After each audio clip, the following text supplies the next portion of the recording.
Wake up, Pittsburgh. I'm Matt Peiken, and this is your newscast for Friday, December 5th. Lawmakers are racing to salvage legislation aimed at halting the growing crisis of hospital closures tied to for-profit and private equity ownership in Pennsylvania. The proposed bill, which passed the House in June, would give the state attorney general power to review certain hospital transactions. It follows a wave of shutdowns, including Heritage Valley Kennedy in Allegheny County and Crozer Chester in Delaware County. While Sharon Regional in Mercer County has since reopened, Pittsburgh Representative Dan Frankel says the pattern shows a broken system. Talks to pass the bill continue. Read more at the Post-Gazette. A Fayette County Democrat is launching a long-shot bid to unseat U.S. Representative Guy Reschenthaler in Pennsylvania's 14th Congressional District. Alan Bradstock, a Donora native and former FBI helicopter pilot, says he's concerned about affordability, healthcare access, and political polarization. He criticizes Reschenthaler for backing Trump-era tax cuts and for being largely absent in the district, which includes parts of 6 counties. Though Democrats are vastly outnumbered, Bradstock hopes grassroots energy and dissatisfaction can build a viable campaign. This is his first run for public office, and you can read more at WESA.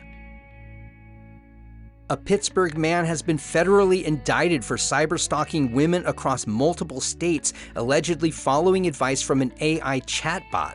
Brett Michael Dadig, 31-year-old Brett Michael Dadig, who described himself as a social media influencer, faces 14 federal counts for threatening and harassing at least 11 women in Pittsburgh and beyond. Prosecutors say Dadig used his podcast and social media to intimidate victims, violating multiple protection orders in the process. The indictment notes he considered ChatGPT his therapist and best friend, allegedly acting on its suggestions. If convicted, he faces up to 70 years in prison. Read more about this in the Post-Gazette.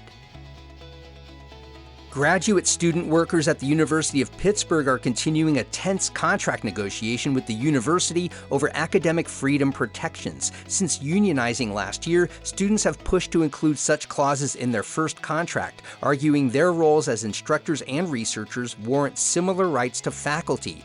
Pitt has repeatedly rejected these proposals, stating that academic freedom does not apply to graduate employees. Union leaders say the refusal undermines their autonomy and working conditions. Talks resumed in late November, but no agreement has been reached. Read more about this at Pittsburgh's Public Source. And a new city paper feature traces the hidden legacy of the Hill District's early movie theaters, once central to Black cultural life in Pittsburgh. From the bootlegger-built Burke's Theater to the storied Elmore and New Granada theaters, these venues hosted not just silent films, but legends like Ma Rainey and Jelly Roll Morton. Many were demolished during urban renewal, but the New Granada is being restored today as part of a revitalization project. The Hill CDC plans to blend historic preservation with new housing and art spaces. Read more at Pittsburgh City Paper. Before I let you go, I want to tell you our daily newscast can also arrive in your email every weekday morning. Sign up for our free newsletter at wakeuppit.transistor.fm. You can also find us on Facebook and Instagram at Wake Up Pitt. I'm Matt Peiken. Thanks so much for starting your weekdays with Wake Up Pittsburgh.